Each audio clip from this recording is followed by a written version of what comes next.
Une autre question? Oui.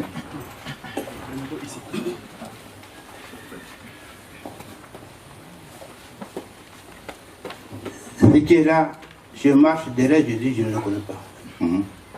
Qui est Jésus? Très bonne question. Ça, c'est la question capitale. C'est la plus grande question que l'on puisse poser. Qui est Jésus-Christ? Justement, c'est ça la question à laquelle nous devons répondre tous les jours. Et je pense qu'on pourra faire, on peut commencer cette formation par Yeshua, notre Seigneur. Il y a tellement de gens qui ont différentes approches sur Jésus-Christ. Il y a tellement d'approches sur le Seigneur, d'approches différentes, que des doctrines multiples, diverses sont proposées. Et la chrétienté est complètement divisée en plusieurs morceaux. Enfin, la fausse chrétienté, parce que la vraie, elle n'est pas divisée. Et il y en a qui disent qu'il est seulement le Fils de Dieu, d'autres non, il ne l'est pas, il est une créature, d'autres encore, il est le Tout-Puissant. Et nous allons prendre un passage dans Luc chapitre 24. Parce que la base du message de Retour à la parole, la réforme des églises, des cœurs, c'est bien sûr Jésus-Christ.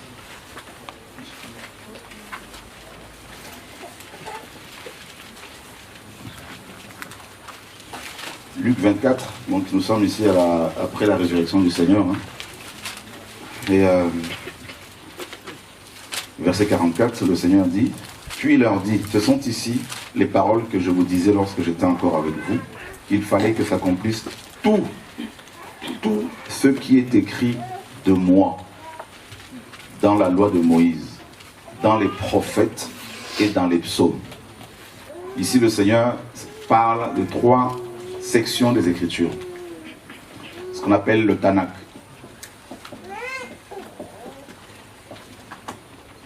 Donc, le T ici donne la Torah. La Torah égale loi. Le N, le Nevi'im. Les prophètes. Le K, les Ketuvim.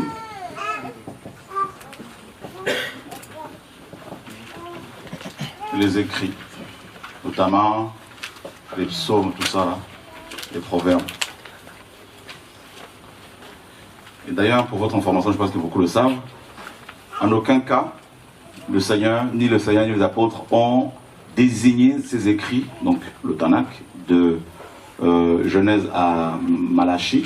Donc, en aucun cas, le Seigneur a nommé ces écrits Ancien Testament. L'Ancien Testament n'existait pas. Ça, vous le savez déjà. Qui ne le savait pas? Ok, rapidement, qu'est-ce qu'un testament? Donc on est d'accord qu'un testament n'a aucune valeur tant que le testateur vit. Ok, maintenant si l'Ancien Testament, si l'Ancienne Alliance est un testament, donnez-moi le nom du testateur qui est mort pour nous et qui nous aurait légué un héritage. Et quel est son nom? Et quel est l'héritage que ce testateur nous a légué? Donc l'Ancienne Alliance n'a rien à voir avec un testament. C'était un pacte, c'était une alliance. D'accord? Appelez-la l'Ancienne Alliance, la première alliance. L'alliance mosaïque. D'accord? C'est la nouvelle alliance qui est un testament. Voilà. D'accord? Donc si vous allez voir, si vous vérifiez le mot traduit par testament, par alliance en hébreu, ce mot-là n'a rien à voir avec un testament. Les animaux, c'était les animaux qui étaient sacrifiés, donc ils ne sont pas nos testateurs. Ils ne nous ont laissé aucun héritage. Donc c'est la nouvelle alliance. C'est pour cela que nous appelons les écrits de la nouvelle alliance le testament de Jésus, et non le Nouveau Testament. Vous savez qui c'est qui a inventé ce terme, ces deux expressions-là, Ancien et Nouveau Testament? C'est le disciple de Simon le magicien. Il avait un disciple selon les historiens, au début du IIe siècle. Marcion s'appelait. Marcion disait qu'il y avait 2 dieux. Allez faire des recherches sur Marcion. Il disait qu'il y a 2 dieux. Le premier est le méchant. Le premier c'est le méchant, c'est Démiurge. Démiurge, c'était une divinité, c'était un dieu méchant, une divinité égyptienne. Parce qu'il disait, Marcion disait que le Dieu de l'Ancien Testament, selon lui, c'est un Dieu méchant qui tuait les gens, tout ça, donc c'était des miracles. Et le Dieu bon, c'est le Dieu du Nouveau Testament. Donc c'est lui qui a inventé ce terme-là. Voilà. Donc le Seigneur dit que la loi, la Torah, dans Luc 24, parlait de lui. Il ne s'arrête pas là. Il dit ensuite que les prophètes parlaient de lui. On l'a vu dans Pierre. Pierre dit que tous les prophètes qui ont prophétisé sur l'avènement du Seigneur, sur son sacrifice, avaient l'esprit de Christ en eux. Donc c'est des gens qui avaient l'esprit de Christ avant que le Seigneur ne soit incarné, ne s'incarne. Et ensuite, les Ketuvim. Donc les Ketuvim, comme on l'a vu, ce sont les écrits tels que les psaumes, et nous savons tous que les psaumes sont des cantiques, des chants. Et le Seigneur dit que le personnage central, l'objet du culte, des chants d'adoration, des psaumes, c'est lui. Donc, rien qu'avec ce passage-là, nous pouvons déjà comprendre que Jésus est le Dieu Tout-Puissant. Parce que s'il n'est pas lui-même le Dieu Tout-Puissant, le Père, comment peut-il être le personnage central de l'ensemble des Écritures? Ça poserait un problème avec Dieu, avec le Père, si Christ n'est pas le Père. En tant que Dieu, j'entends par là. Ça poserait un problème parce que, dans ce cas-là, comment Dieu dit dans les Écritures qu'il ne donne sa gloire à personne? À personne. Et il dit dans Deutéronome 32-39, il dit, je suis Yahweh votre Dieu, il n'y a pas un autre Dieu avec moi. Dieu le dit. Donc déjà, nous comprenons que Christ est le personnage central des Écritures. Et c'est pour cela qu'hier on a commencé l'enseignement par la prédication, la réunion, on a ouvert la réunion avec l'enseignement, enfin la prédication sur l'évangile de Dieu, qui est l'évangile de Christ. Donc, de Genèse à Apocalypse, quand on parcourt les Écritures, on découvre Christ. La Bible, Biblos, livre, les livres, bibliothèque, est un ensemble des écrits, tout ça, qui ont pour une seule mission de révéler Yehoshua. C'est tout. Et sachez que la révélation la plus puissante que nous avons sur Dieu, à part la nature, qui révèle le Seigneur selon les écrits, selon Paul et d'autres écrivains, c'est la parole de Dieu, c'est la Bible. Alors, quand on va dans Genèse par exemple, Genèse chapitre 1er,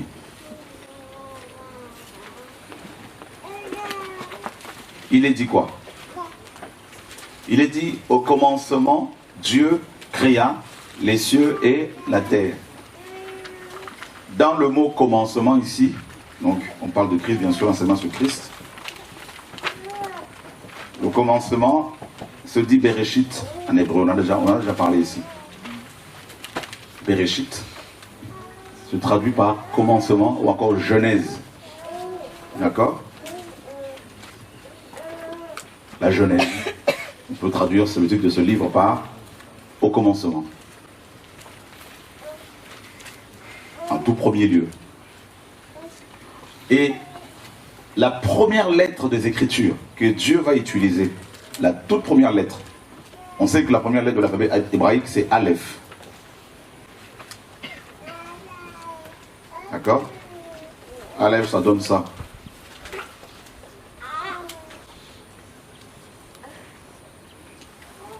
Aleph est à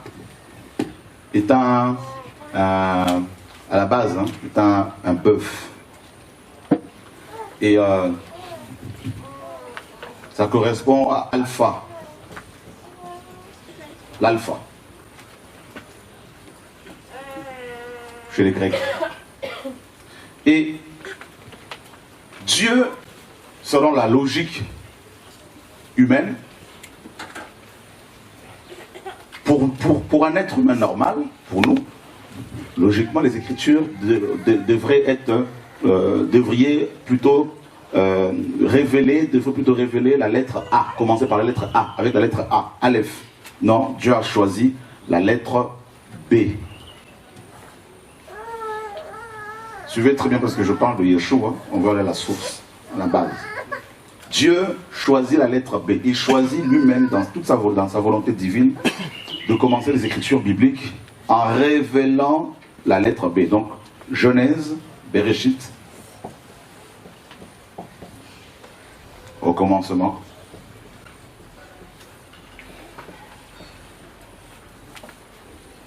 En fait, c'est la lettre B que l'on voit tout de suite là. Mais pourquoi B? En fait, c'est simple. Aleph ne se prononce pas. Aleph est une lettre muette, comme le H en français, le H muet. Quand on entend habitation, on ne voit pas forcément le H. Habitué, on n'entend pas, il n'y a pas le H. On a l'impression que c'est seulement A, le A. Habitude, habitant. Donc, Aleph est une lettre muette et c'est une lettre qui se révèle. Et c'est Dieu lui-même. C'est pour cela que dans les Écritures, on va prendre par exemple Apocalypse chapitre 1er. Si quelqu'un peut nous lire rapidement le verset 8.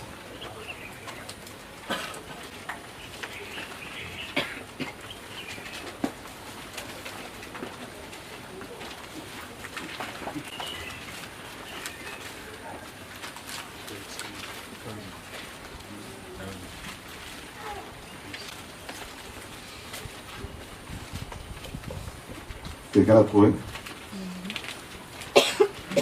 Ouais, tu peux le lire, Franck? Je suis l'alpha et l'oméga, le commencement et la fin, dit le Seigneur, qui est, qui était et qui vient. Qui parle ici? Jésus. Ok, on est tous d'accord que c'est Yeshua qui parle.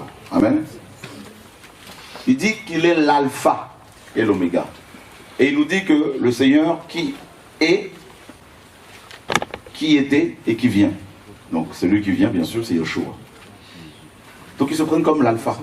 En hébreu, Aleph. Et pour connaître Aleph, donc l'alpha, l'Aleph, qui est une lettre muette, qui ne se prononce pas, il faut qu'elle se révèle à toi. C'est pour cela qu'on ne peut pas connaître Jésus-Christ de Nazareth s'il ne se révèle pas aux gens. Donc s'il y a autant d'approches différentes sur son être, sa personne, si certains disent que non, c'est juste une créature, d'autres, il est simplement juste le Fils de Dieu, il n'est pas Dieu lui-même, c'est parce qu'il leur manque tout simplement, bien sûr il y a l'ennemi derrière, la révélation, l'illumination. Parce que c'est une lettre qui ne se prononce pas, qui se révèle. Et Aleph a la forme, donc comme je vous dis, à la base, Aleph avait la forme d'un bœuf. Donc déjà, au commencement, bien sûr, il y a Aleph. Mais Aleph vient après. La première lettre, c'est B. Pourquoi B? B, vous allez trouver B partout. Bête. On peut l'écrire comme ça. Comme ça. N'est-ce pas? Et bête a la forme d'une maison. Voilà bête. Vous avez Bethfaja, Bethsaïda, Bethléem. Hein, Beth, c'est la maison.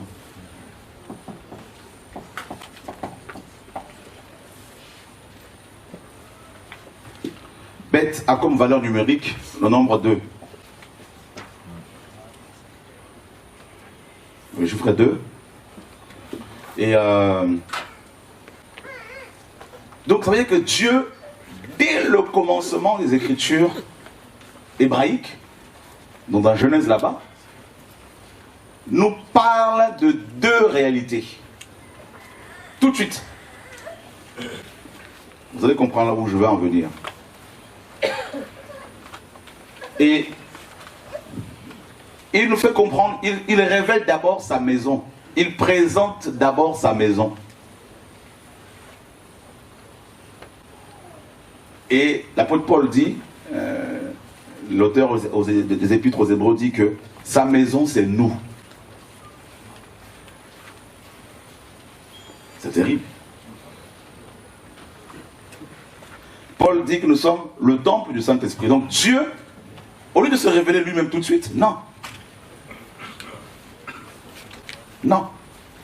Il révèle d'abord sa maison, il révèle d'abord son corps. Attendez, qu'est-ce qu'on peut comprendre par là? Nous sommes là, nous sommes le corps de Christ. Nous sommes le corps de Christ, on est d'accord? Amen. Et Beth nous parle de deux réalités. Donc, vous avez deux réalités à chaque fois. La Jérusalem d'en haut et celle d'en bas. La Jérusalem céleste et terrestre. Le premier Adam et le deuxième Adam. Le premier temple, celui de Salomon, et le temple spirituel que nous sommes. Voilà ce que Dieu commence d'abord par révéler. Et la maison de Dieu par-dessus tout, la plus puissante, la plus glorieuse, c'est le corps de Christ. C'est Christ lui-même, en tant que corps. Paul dit, en lui habite corporellement toute la plénitude de la divinité. Donc Dieu commence d'abord par révéler l'homme. L'homme. Sa maison. L'homme, Jésus-Christ lui-même, sa maison. Jésus-Christ en tant qu'homme. Pour révéler Aleph. C'est-à-dire le Dieu invisible. C'est pour cela que quand Christ est venu en tant qu'homme, il n'a pas chanté partout, c'est moi votre Dieu, c'est moi le Père Tout-Puissant, parce que les théologiens, les trinitaires disent, mais pourquoi il n'a pas dit? Vous voyez, il n'a pas dit. Il n'a pas dit. Si, le Seigneur l'a dit dans Jean 14, par exemple. Il a dit à Philippe clairement. Quand Philippe lui pose la question, mais montre-nous le Père, cela ne suffit. Il dit, mais il y a si longtemps que je suis avec vous, tu ne moi. Hein, c'est je. Hein, c'est lui-même. Tu ne m'as pas connu. Mais c'est clair, rien que ce passage-là aussi, ça doit carrément fermer la bouche aux gens qui croient que Yeshua n'est pas le Père. Il le dit. Mais il ne va pas le dire à tout le monde comme ça.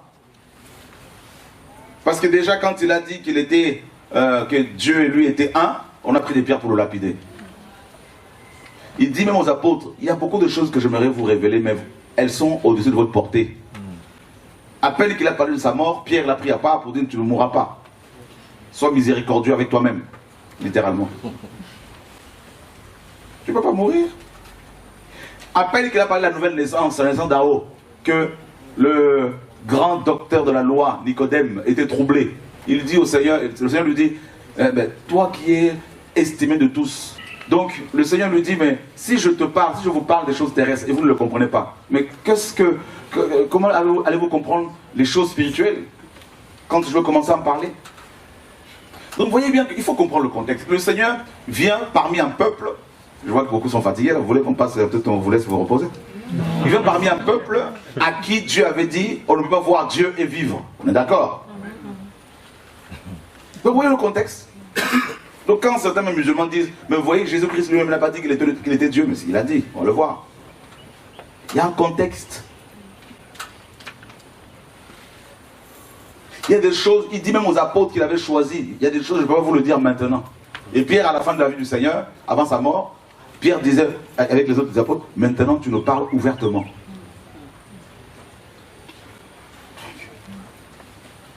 Jésus a dit, on ne donne pas les choses saintes aux chiens. On ne donne pas les perles aux pourceaux. Donc, il y a tout ça, il y a le contexte. Qui est Jésus-Christ justement? Eh bien, Jésus-Christ est l'alpha et l'Aleph, la première lettre de l'alphabet hébraïque. C'est une lettre muette qui ne se prononce pas. Mais il a commencé les Écritures avec la lettre B. Il a commencé d'abord par parler de la maison. Il a commencé par nous parler de deux réalités. Donc, Dieu a créé les choses en deux fois. Il y a les copies et les photocopies, les originaux et les copies. C'est ce qu'il faut comprendre. Donc la terre est la copie du ciel. Quand il a créé Adam, il a voulu que Adam soit, il était le gouverneur de la terre. D'abord il a dit, créons l'homme à notre image. On dit quoi? Yeshua est l'image du Dieu invisible. Donc vous voyez bien que Aleph est invisible. Invisible. Comment voulez-vous appréhender le Dieu infini? C'est impossible. C'est pour cela que Dieu, n'est-ce pas, commence par la maison qu'on pouvait appréhender facilement. Et la première maison qu'il a présentée là, c'est l'homme, c'est Adam. Adam. Et derrière Adam, il y avait un autre Adam spirituel, invisible. Aleph. Donc quand Jésus dit « Je suis l'alpha et l'oméga », il ne faut pas comprendre. Il faut voir ça en rapport avec, lire ça en rapport avec Bereshit. Bereshit bara, Elohim, tout ça au commencement, Dieu créa. Et maintenant, qui est Jésus? Donc l'alpha, le Dieu invisible, le Dieu qu'on ne peut pas appréhender. Et donc il a bien dit que la Torah parlait de lui. Et quand on parle de la Torah est remplie de plusieurs, ce qu'on appelle métaphores, de plusieurs images, de ce qu'on appelle aussi, comment dire, des théophanies. Donnez-moi la base de la Torah. Quelle est la base, le fondement de la Torah?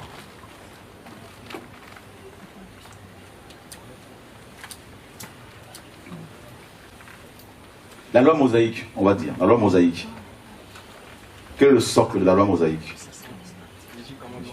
Les 10 commandements, oui, sur le plan, ouais. Ok, tout à fait vrai. Mais cette loi-là était basée sur quoi? Sacerdoce lévitique. Ok, le sacerdoce lévitique, donc le sacrifice. Donc bien sûr, il y a les 10 commandements, tu as tout à fait raison. Donc, si vous retirez les sacrifices mosaïques, il n'y a plus de commandements, il n'y a plus de loi. Donc c'est le culte. D'accord? Voilà. Le culte, les sacrifices, le sang. On est d'accord? Le sang. Allons voir dans Actes chapitre 20, verset 28.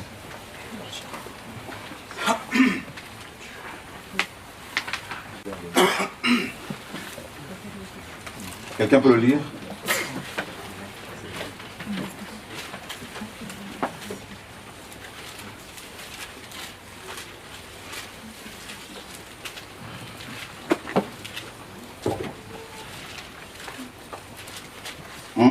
Prenez donc garde à vous-même et à tout le troupeau sur lequel le Saint-Esprit vous a établi évêque pour paître l'église de Dieu qu'il a acquise par son propre sang. Ah!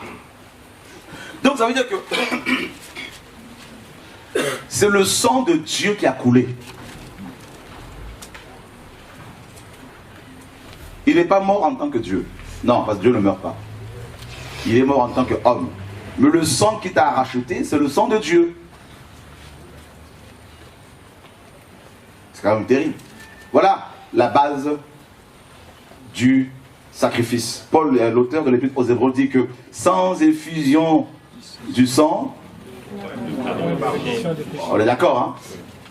Voilà. Donc, vous voyez bien que le sang de Dieu qui a coulé, donc Jésus est Dieu, son sang a coulé. Et c'est justement Aleph, le bœuf. En fait, au commencement, là, Bereshit, Genèse, juste cette phrase-là, au commencement, Dieu, sans parler de Elohim, juste au commencement, au commencement, là, vous avez plusieurs lettres. Vous avez, premièrement, Beit, donc la maison, n'est-ce pas? Vous avez aussi Aleph, le sacrifice. Vous avez aussi la main. Et c'est-à-dire la lettre Yud. On ne va pas en parler aujourd'hui. C'est-à-dire que Dieu, au commencement, nous a déjà révélé, mais c'était encore caché bien sûr, il a présenté c'est tout son plan parfait pour l'homme, pour le salut de l'homme, avant même la création d'Adam et Ève. Dieu a présenté d'abord sa maison, il a présenté l'alpha, donc lui-même, mais caché, invisible. Donc le sacrifice. Avant même que l'homme ne soit créé et ne chute. C'est pour ça que Pierre nous dit que l'agneau de Dieu a été immolé dès la fondation du monde. Frère, va te baboter, le visage s'il te plaît. Ça te faire du bien. Tu vas prendre de l'eau un peu pour... Donc, Jésus, ici, là, nous avons le Dieu invisible, Aleph. Nous avons l'agneau de Dieu en même temps. Donc, le sacrifice a été pourvu avant que l'homme ne soit créé. Tout. En fait, dans le mot au commencement, vous avez toute la Bible, toutes les doctrines évangéliques dedans. Vous avez le sacrifice, c'est la base. Vous avez la maison, l'église. Vous avez la main, Yud, la main qui allait, n'est-ce pas, crucifiée, trouée. La puissance, le pouvoir. Vous avez la lettre Tav, la dernière lettre. Vous voyez, c'est terrible, hein? Juste au commencement, vous avez la deuxième lettre, la première lettre. Vous avez aussi la lettre Tav. Tav veut dire signe. Tav est la 22e lettre, la dernière, hein, de l'alphabet hébraïque. Tav, c'est le signe. On porte Tav sur le front. Qui ne le savait pas?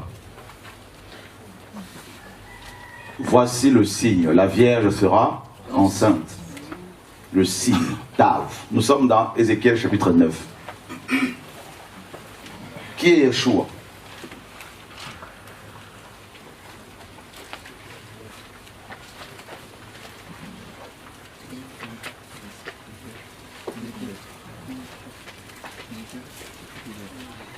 Ézéchiel chapitre 9. Frère, tu peux nous lire comme tu l'as lu tout à l'heure? Les enfants et les femmes. Mais n'approchez pas de ceux qui ont la lettre Tav. Et commencez par mon lieu saint. Ils commencèrent donc par les vieillards qui étaient devant la maison. Ok, second traduit, comme beaucoup d'autres traducteurs, traduit la lettre Tav ici par signe ou la marque. Mais non, nous on a préféré traduire ça littéralement pour donner plus de compréhension, hein, aux lecteurs de la parole. Il y a aussi la Martin qui l'a traduit logiquement comme ça, et l'Osterval si je ne me trompe pas. Donc vous voyez bien que Dieu envoie les anges pour tuer tous les pécheurs dans Jérusalem. Mais il dit, ne vous approchez pas de quiconque porte sur son front la lettre Tav. Tav signifie aussi la croix. Donc vous vous rendez compte que au commencement là, Dieu dit que l'alpha, donc le bœuf, l'agneau, allait être sur Tav, sur la croix. Vous vous rendez compte? C'est terrible. Donc, dès le commencement de Genèse là, si Dieu t'ouvre les yeux, Paul, tout ça avait compris ces choses-là, nous avons déjà toute la Bible, toutes les Écritures dans le mot au commencement. Nous avons Genèse dedans, nous avons, parce que le commencement veut dire Genèse, nous avons Exode, nous avons Lévitique, nous avons Deutéronome, nous avons tout ça là, Nombre, nous avons Josué, nous avons les juges, nous avons toute la parole jusqu'à Apocalypse. Parce que Jésus-Christ dit dans Apocalypse 1:8, je suis l'alpha. Et Genèse commence par aussi bête et ensuite l'alpha. Donc la lettre Aleph. Donc vous voyez que c'est terrible. Jésus, on ne peut pas l'appréhender avec l'intelligence humaine. Les théologiens, en voulant, n'est-ce pas, comprendre Dieu, ils se sont servis, vous savez de quels écrits? Des écrits de Platon. C'est lui qui a développé, qui est le Père de la Trinité. Et ils ont disséqué le Seigneur, ils l'ont attribué, hein, une deuxième place dans la hiérarchie trinitaire. Et c'est grave. Ils ont diminué Yeshua, ils l'ont amoindri, et ils prêchent un autre Jésus. Le Jésus de la Trinité, comme vous le savez, n'est pas le Jésus biblique. C'est un faux Jésus, c'est l'Antichrist. Parce qu'on nous parle on nous parle de la bête, donc on nous parle du dragon, on nous parle de la bête, l'Antichrist, on nous parle du faux prophète.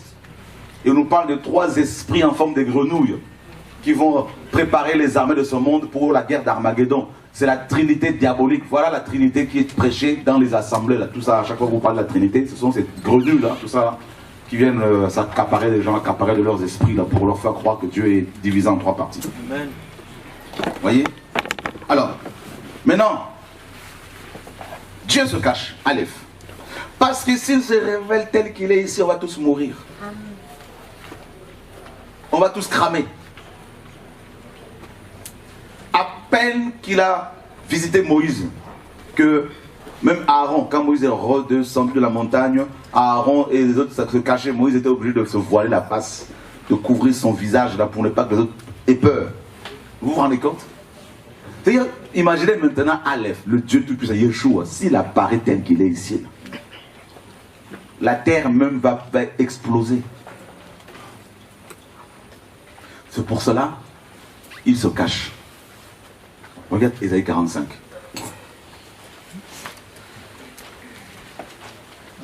Ça, c'est un des passages que j'aime beaucoup. Le verset 15. En vérité, tu es le Dieu qui te cache. Ah! Le Dieu d'Israël, le Sauveur. Waouh! Tu es le Dieu qui te cache en vérité. Ben oui, c'est Aleph, il est là, Aleph. Les Hébreux savaient que Dieu est Aleph, que Dieu se cachait. Regarde, il a tout créé, mais on ne le voit pas. Alors il présente sa création. Il veut que tu le découvres au travers de sa création, au travers de ses œuvres. N'est-ce pas qu'il a dit, n'est-ce pas, on reconnaît un arbre à ses fruits. Donnez-moi l'élément, la partie la plus importante de cet arbre-là. La racine. Est-ce qu'on va voir la racine? Non.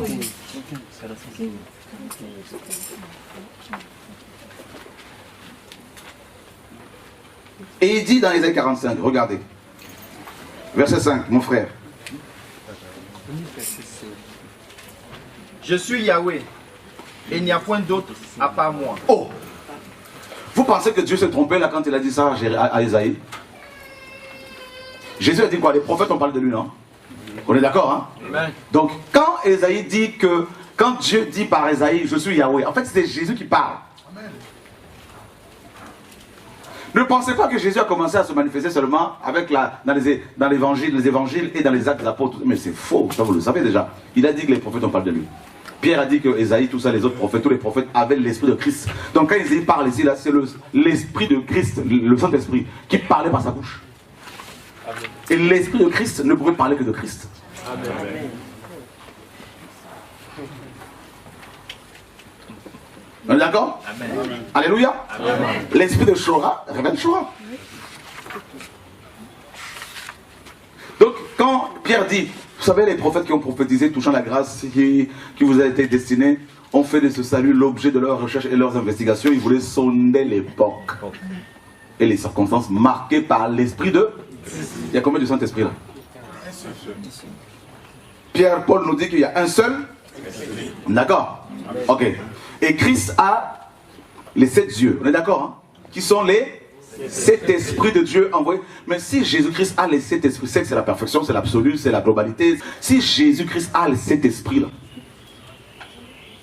maintenant s'il n'est pas le Père, alors le Père a quel esprit? Parce que Jésus a tout. Amen. Est-ce qu'on peut l'acclamer? Alléluia.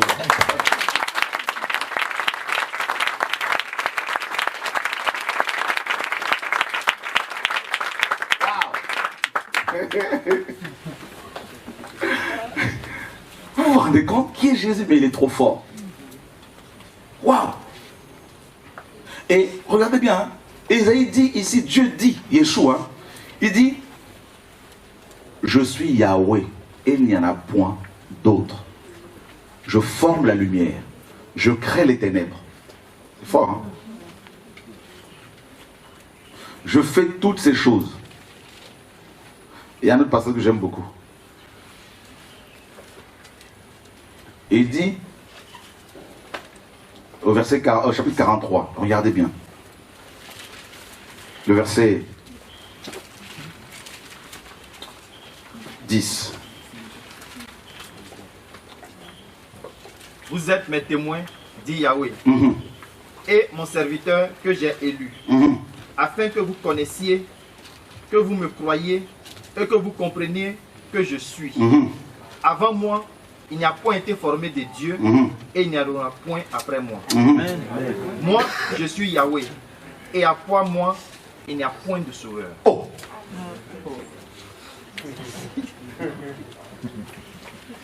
Yahweh dit, c'est-à-dire l'esprit de Christ, par la bouche du prophète Ésaïe. L'esprit de Christ, le Saint-Esprit, dit que, Yahweh dit que il n'y a pas d'autre sauveur que lui. Moi, je préfère croire la Bible. Amen. D'accord? Il dit, il ne connaît pas d'autre sauveur. Il dit, il n'en connaît pas d'autre. Et il dit, vous êtes mes témoins.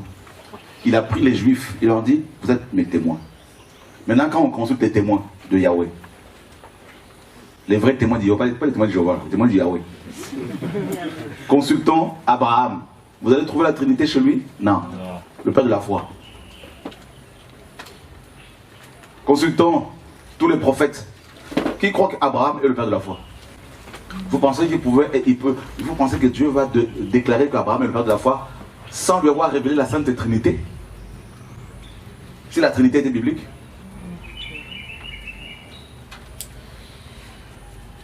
Yeshua. Regardez, au verset 14, mon frère. Ainsi parle Yahweh, votre Rédempteur, le Saint d'Israël. J'envoie par mon amour pour vous quelqu'un contre Babylone. Ok. Dieu se présente comme qui ici? Qui est un rédempteur? Non mais un rédempteur c'est qui? Quelqu'un qui rachète. Qui est d'accord avec le frère? Ok. Dites-moi, dans les Écritures, qui avait le droit de rachat? Un parent. Ah. Yahweh dit qu'il est rédempteur. Le rédempteur. C'est-à-dire celui qui va racheter son peuple. Or, Yahweh est Dieu. Yahweh est esprit. Et nous, nous sommes des humains. Donc, pour nous racheter, il fallait qu'il soit dans notre famille. Hébreux 2, 14.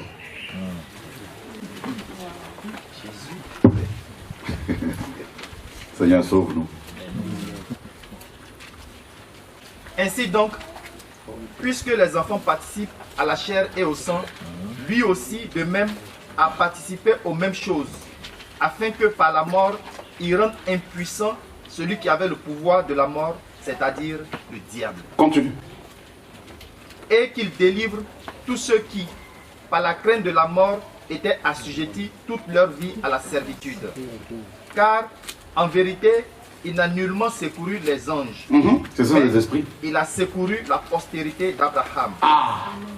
C'est pourquoi il a fallu qu'il soit semblable en toutes choses à ses frères, afin qu'il soit un grand prêtre miséricordieux et fidèle dans toutes les choses de Dieu, pour faire la propitiation pour les péchés du peuple.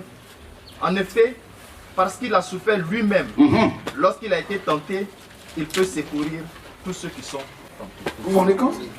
Comme les enfants participent au sang et à la chair, Dieu, le Rédempteur, s'est dit, ben, si je ne deviens pas comme eux, ben, je ne pourrai pas les sauver. Parce que ce ne sont pas les anges qui sont venus secourir, c'est-à-dire les démons qui se sont rébellés.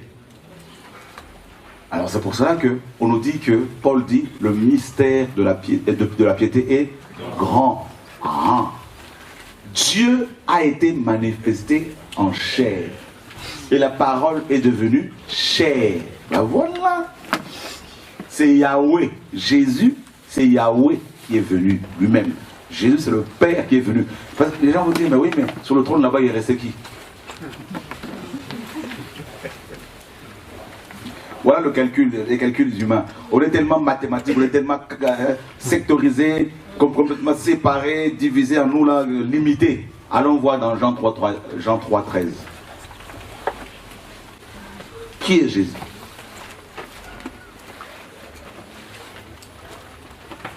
Car personne n'est monté au ciel, si ce n'est celui qui est descendu du ciel, à savoir le Fils de l'homme qui est dans le ciel. Il dit qu'il est descendu. En même temps, il dit qu'il est au ciel.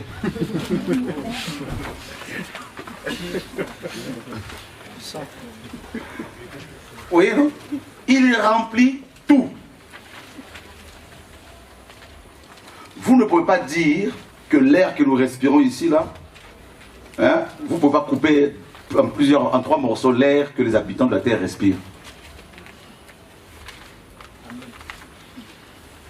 Vous ne pouvez pas l'attraper. ce vent là qui va souffler là, c'est le vent qui va souffler partout. Ça se balade. Vous voyez? Regardez. Les trinitaires disent que le Père est 100% Dieu, le Fils est 100% Dieu, et le Saint-Esprit est 100% Dieu. Qui croit que 100% c'est vraiment 100%? Ok. Maintenant si Jésus est Dieu, 100% Dieu, maintenant le Père, combien de pourcentage lui reste-t-il? Zéro. Et le Saint-Esprit? Zéro. Donc, ok. Alors, soit, il est vraiment 100% Dieu, est ce que je crois. Donc, il n'y a plus aucun pourcentage réservé à un autre Dieu qui serait le troisième dans la Trinité. Ou au Père, parce qu'il est lui-même le Père. Ou soit, il est 100% Dieu, selon le Trinitaire, d'accord. Le Père 100% Dieu. Dans ce cas-là, ça fait deux dieux. Et le Saint-Esprit 100% Dieu, ça fait trois dieux. Donc, c'est du polythéisme. Pur et dur. Pur et simple. Par exemple, qui croit que la sirène des eaux est une divinité? Nous sommes d'accord. Qui croit que l'esprit d'impudicité est un dieu?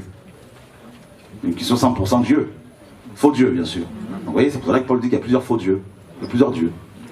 Mais le vrai Dieu, il n'y en a qu'un. Donc, il est 100% Dieu, donc il n'y a pas un autre pourcentage réservé à une deuxième personnalité de la Trinité, tout ça là. C'est le 100% Dieu, Yeshua, que nous adorons. Il est lui-même Père, Fils et Saint-Esprit. C'est le même et le seul véritable Dieu. Parce que le Saint-Esprit est appelé l'Esprit de Jésus. On ne peut pas prendre ton esprit et créer une deuxième personne différente de toi qui serait co-égale de toi, co-créatrice. Ça, c'est la sorcellerie. C'est de l'envoûtement. C'est de la confusion. Tu vois, non?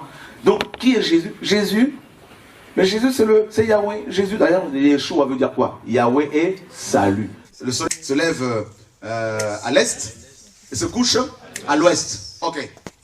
Maintenant, on va dire ceci aux Trinitaires. Bon, vous allez, moi je vais leur dire, accompagnez-moi, nous irons à l'est. C'est-à-dire en Israël là-bas. On va voir comment le soleil se lève, avec quelles jambes. Et ensuite, on va aller aux États-Unis, à l'ouest, pour voir comment il se couche. Dans quelle chambre, quel lit.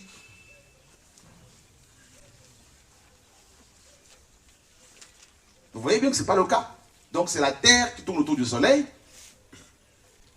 Et il y a une face, un côté qui est exposé au Soleil, c'est le jour, l'autre côté, voilà, c'est la nuit. C'est ça, c'est des expressions. Il m'a posé un lapin. Est-ce que tu vois un lapin physique? Non. Amen. C'est tout ça là. Donc, assis à la droite de Dieu, c'est une expression pour dire qu'il est au milieu du trône. D'ailleurs, Jean a vu l'agneau assis sur le trône. Maintenant, on nous dit en même temps qu'il y a quelqu'un qui l'agneau se lève, il va venir prendre le livre de la main droite de celui qui est assis sur le trône. Voilà, il faut une interprétation littérale. Ils disent, vous voyez, l'agneau est au milieu, mais il y a quand même quelqu'un qui est sur le trône, et l'agneau part et il revient prendre. Maintenant, s'il y a quelqu'un d'autre, ça veut dire que l'agneau était écrasé par les fesses de celui qui est assis sur le trône. Ils sont graves quand même, les trinitaires. Alléluia. C'est chaud. Bon, dites-moi, Marie, qui l'a, littéralement, on va parler terre à terre, qui a engrossé Marie? Qui croit que c'est le Saint-Esprit? Ok. Maintenant, si on veut faire une interprétation littérale, comme les trinitaires, maintenant, pourquoi n'appelle-t-on pas le Saint-Esprit le Père de Jésus? Parce que lui qui a engrossé Marie, c'est lui qui met enceinte une femme, c'est le Père de l'enfant qui vient. On est d'accord, non? Amen. Ok. Le Saint-Esprit, qui croit que le Saint-Esprit est aussi appelé l'Esprit de Jésus? Donc vous voyez bien que c'est Dieu lui-même qui est le Père de lui-même. Et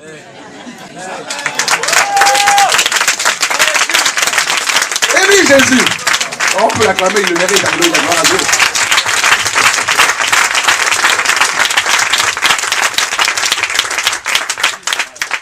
Allons vérifier si vraiment le Saint-Esprit est appelé l'Esprit de Jésus. Nous sommes dans Actes chapitre 16, verset 7.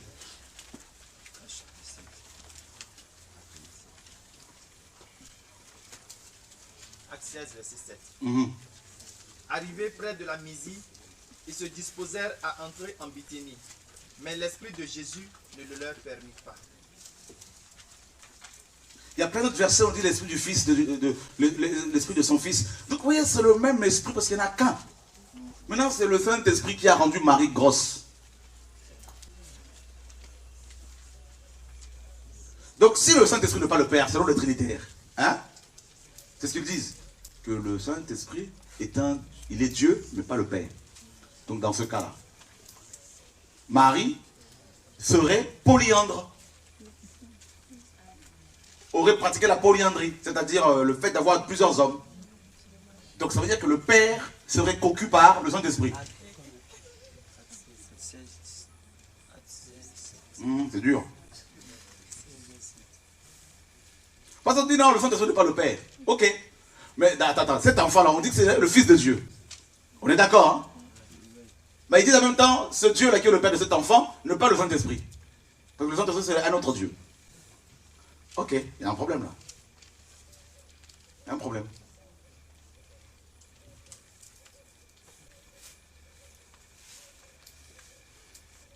Qui est Jésus?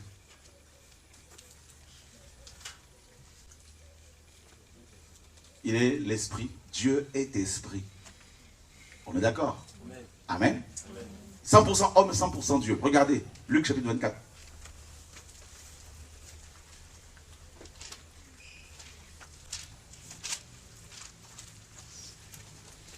C'est des arguments qu'on vous donne.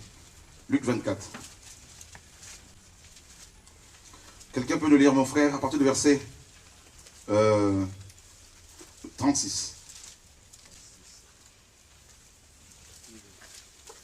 Comme il tenait ses discours, Jésus se présenta lui-même au milieu d'eux et il leur dit, que la paix soit avec vous. Mais eux, terrifiés et effrayés, croyaient voir un esprit. Et il leur dit, pourquoi êtes-vous troublés et pourquoi montent-ils des pensées dans vos cœurs? Voyez mes mains et mes pieds, c'est bien moi. Touchez-moi et voyez, car un esprit n'a ni chair ni os, comme vous voyez que j'ai. En disant cela, il leur montra ses mains et ses pieds. Mais comme dans leur joie, ils ne croyaient pas encore qu'ils s'étonnaient, il leur dit, avez-vous ici quelque chose à manger? Et il lui présentait un morceau de poisson rôti et un rayon de miel. Et l'ayant pris, il mangea devant eux. Mon Dieu. Puis il leur dit, ah c'est bon. Il dit, ici, il dit qu'il n'était pas un esprit. On est d'accord, hein? On est d'accord. Il dit, touchez-moi. Vous voyez bien que je ne suis pas un esprit. Ça, c'est Jésus qui parle. C'est Jésus-Christ, c'est homme. Parce qu'il est mort en tant qu'homme, non en tant que Dieu. Il dit, touchez-moi. Un esprit n'a ni os, ni chair, comme vous voyez que j'ai. Waouh. La parole qui est devenue chair. Là, c'est le Yeshua, homme. C'est pour cela qu'à chaque fois, il se présente comme le fils de l'homme. Le fils de l'homme, ici, il faut comprendre littéralement le fils d'Adam.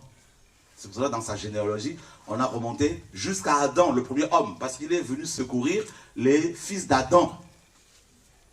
C'est ça. Il dit, vous voyez ce que j'ai? C'est moi, touchez-moi. Ils l'ont touché, ils l'ont palpé. Bon, ils ne croyaient toujours pas. Il dit, donnez-moi à manger. Les esprits ne mangent pas. Ça, c'est Jésus-Christ, homme. Maintenant, les trinitaires, ils ont dit, bon, c'est Jésus-Christ, homme, là. C'est lui qu'on transforme en Dieu, en deuxième Dieu. Il a dit qu'il n'est pas un esprit. C'est lui qui a été engendré. Et ensuite, Paul, dans 2 Corinthiens 3, 17, qu'est-ce qu'il dit?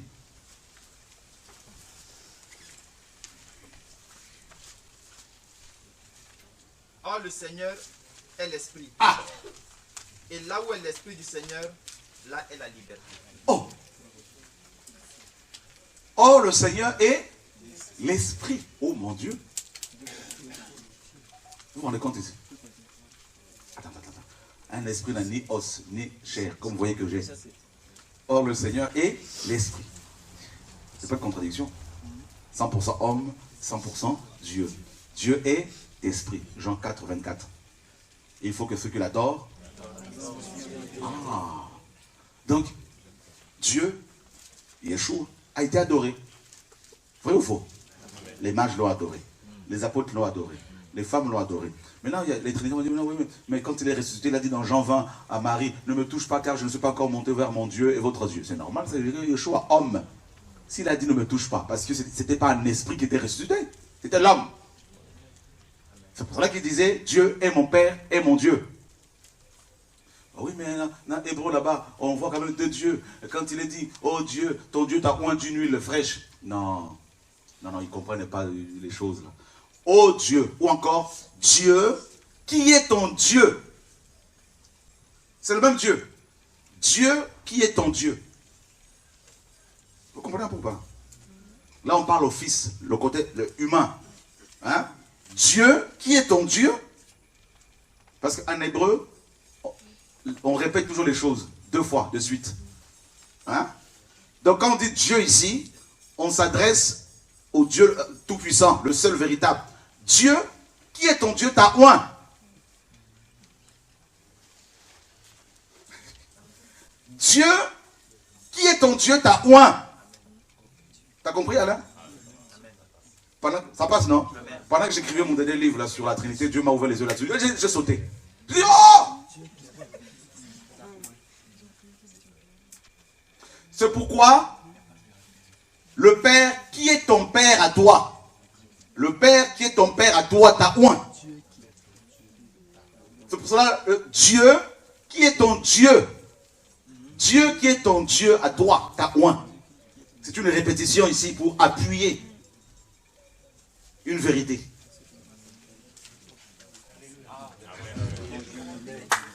On acclame le Seigneur, mes amis. Alléluia. Hein? Comment? Oui?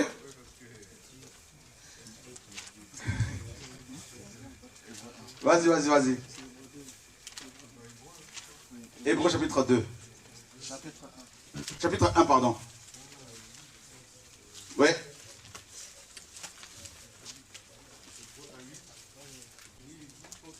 Mm-hmm.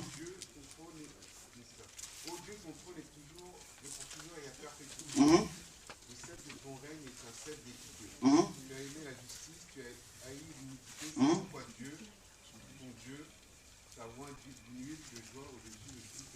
Effectivement. Alors regarde, en hébreu, dans les textes originaux, parce que nous tous on a suivi à Martin tout ça là. Donc le O là n'existait pas. Donc la plupart des traducteurs l'ont rajouté. Tu vois? Donc là dans la dernière version là, on l'a retiré. Il n'y a pas. En fait ça donne, quand ton fils il est dit Dieu, il y a un sous-entendu, qui est ton Dieu? Parce que là on parle de l'homme. Dieu, qui est ton Dieu, t'a oint d'une huile. Parce que Dieu ne peut pas être oint.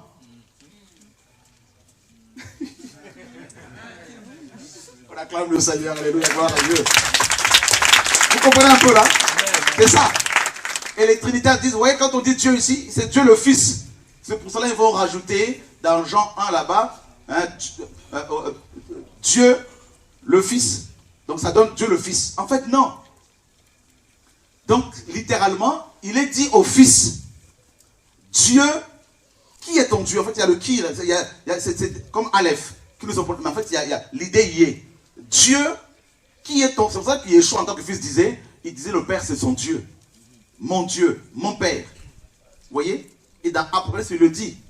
J'écrirai le nom de mon Dieu et de mon Père, de mon Dieu, et sur son front, hein, le front de ses enfants, de ses serviteurs. Donc en fait, c'est ça. Dieu, parce que là, on parle de l'engendrement du Fils. Tu vois? Mais qui peut prétendre oindre à Dieu? Personne. Parce que quand on dit Dieu, Dieu est infini. Quand on dit Dieu, Dieu est tout puissant. Jésus a dit qu'il est le tout puissant. Apocalypse 1:8. C'est Yeshua, homme. D'ailleurs, le Messie, c'est ça. Le Messie, c'est lui qui était oint. Donc Dieu n'est pas oint. Je t'ai engendré aujourd'hui, je t'ai consacré. C'est moi qui ai oint mon fils. C'est toi, non? C'est ça. Donc, les deux dieux ici, là, Dieu, c'est la répétition en hébreu. Au commencement, en vérité, disait le Seigneur. Hein, tu mourras. Voyez? Et quand l'auteur de l'épître écrit, de ce psaume-là, il a écrit aux Hébreux. Donc il comprenait cette répétition-là. Il a écrit, ils l'ont répété dans Hébreu là-bas. Parce que cette épître était à l'origine adressée aux Hébreux, qui comprenaient cette notion de la répétition des choses. Tu mourras, Dieu parle une première fois, une deuxième fois. Vous voyez? C'est ça en fait. On a deux oreilles, on entend une première fois, une deuxième fois. Donc c'est pourquoi Dieu, ton Dieu, Dieu, ton Dieu. Voilà. Tout comme on peut dire, Shora, ton père t'a oint. Shora qui est ton père t'a oint. Tu vois, c'est ton père t'a oint. C'est une répétition pour insister cette vérité, pour insister. Et les trinitaires disent, non, vous voyez, on dit bien que ils ont transformé le Fils en Dieu. Il est le Tout-Puissant. Il y a un seul Dieu. Toutes les écritures hébraïques de Genèse à Apocalypse nous disent qu'il y a un seul Dieu. Donc, Dieu ne va pas se contredire. Voilà. Amen. Amen. Gloire à Dieu. Oui, ma soeur. C'est terrible, hein? Frère. Et ma soeur, elle a levé la main là-bas. Le micro.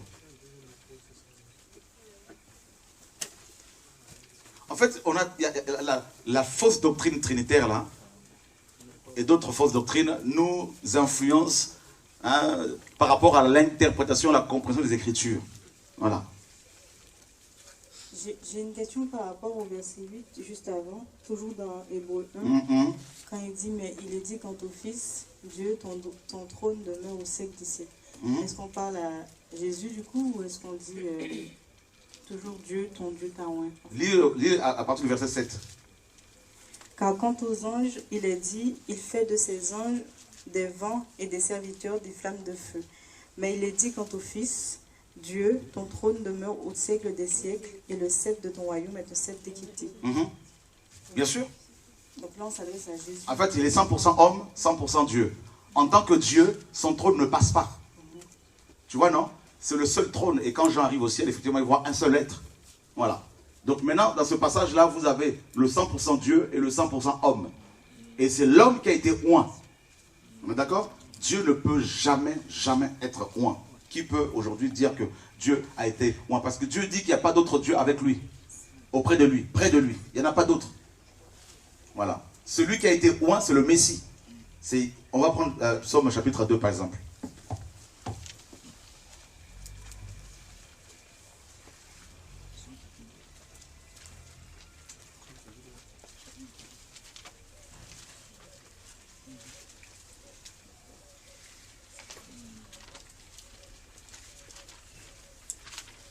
Parce qu'il est 100%, il est Fils, Père et Saint-Esprit. Voilà. C'est des moyens qu'il a choisis pour pouvoir se révéler à nous. Ce sont des modes de manifestation. Donc voilà. Psaume 2, à partir du verset 6, quelqu'un peut le lire? C'est moi qui ai consacré mon roi sur Sion. À partir du verset 6, hein? Ouais, 6. Ok. Psaume 2.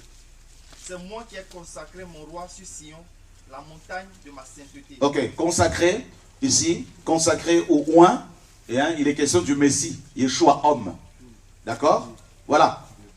100% homme et 100% Dieu. On continue? Je vous réciterai cette ordonnance. Yahweh m'a dit, tu es mon fils, je t'ai engendré aujourd'hui. Demande-moi et je te donnerai les nations pour héritage. Donc on voit bien qu'ici le fils a été engendré. Donc Dieu est devenu chair. Un enfant nous est né, un fils nous a été donné. Donc, et ensuite on voit l'évolution. Hein? Enfant, fils et père. Vous voyez? Donc ce sont des fonctions. Alors les trinitaires disent que le nom du Père est Père. Attendez quand même, là, les amis. Là. Mais pourquoi vous pouvez être aussi possédé comme ça, là, quand même? Allons voir dans Exode 3. Posez-moi toutes les questions, n'hésitez pas. Hein. Je sais qu'il y a les racines encore de la Trinité, là, ça va être balayé bien comme il faut dans nous. Là. Parce que si on comprend Hébreu, là, que Jésus-Christ étant Dieu différent du Père, ça ferait deux dieux. On ne peut pas nier, on peut pas. Là, les Écritures se contrediraient. Or, Dieu ne se contredit pas. Voilà. Alors, nous sommes dans quel passage? Exode 3. Lisons le verset 13, par exemple. Et Moïse dit à Dieu, voici, quand j'irai vers les enfants d'Israël, ce que je leur aurais dit. Le Dieu de vos pères m'a envoyé vers vous. Et s'ils me demandent alors quel est son nom, que leur dirai-je? Et Dieu dit à Moïse, je suis qui je suis. Il dit aussi, tu diras aux enfants d'Israël, celui qui s'appelle je suis m'a envoyé vers vous. Continue. Dieu dit encore à Moïse, tu diras aux enfants d'Israël, Yahweh, le Dieu de vos pères, le Dieu d'Abraham, le Dieu d'Isaac et le Dieu de Jacob m'a envoyé vers vous. C'est là mon nom pour l'éternité.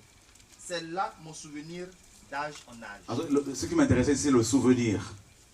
Hein, qu'on a traduit, on a traduit ça littéralement aussi dans la dernière version.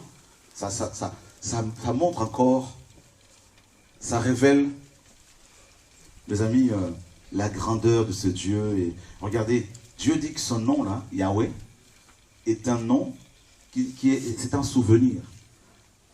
Pour l'époque de Moïse seulement, d'âge en âge. Il dit que nous devons nous souvenir de ce nom de Yahweh là, tout le temps. C'est un nom éternel. Vous comprenez? Voilà pourquoi, quand les trinitaires disent que le nom du Père est Père, je dis, mais ils ont un problème. Où est-ce que c'est écrit que le nom du Père Céleste est Père? Parce que Satan, on l'appelle le Père du mensonge. Vrai ou faux? Voilà, le nom du Père n'est pas Père. Est-ce que Jésus a dit vous cherchez le nom du Père? Non. Le seul nom qui est au-dessus de tout nom, c'est lequel? Maintenant, si Père est un autre nom, là, du Père, la céleste, soi-disant, qui serait un autre Dieu différent de Jésus-Christ, ça veut dire que Jésus-Christ est au-dessus du Père. Ça pose un problème, là, les gars.